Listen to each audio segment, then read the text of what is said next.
ഇത് മേഘാലയയിലെ ഷില്ലോങ്ങിലുള്ള വാട്ട്സ് ലേക്ക്. സന്ധ്യ മയങ്ങുന്നതോടെ ലൈറ്റുകളൊക്കെ കത്താൻ തുടങ്ങി. വളരെ മനോഹരമാണ്. നല്ല നല്ല ഹംസങ്ങൾ ദൂരെ ഇങ്ങനെ നീന്തി തുടിച്ച് നടക്കുന്നുണ്ട്.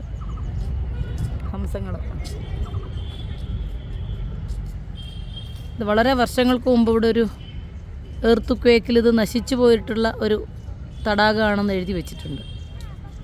1800 ഈ തടാകം എർത്തുക്വേക്കിൽ നശിച്ചിരുന്നു. പിന്നീട് ഇത് റീബിൽഡ് ചെയ്താണെന്നൊക്കെ അവിടെ എഴുതി വെച്ചിട്ടുണ്ട്. വാട്ട്സ് ലേക്ക്, മേഘാലയ, ഷില്ലോങ്.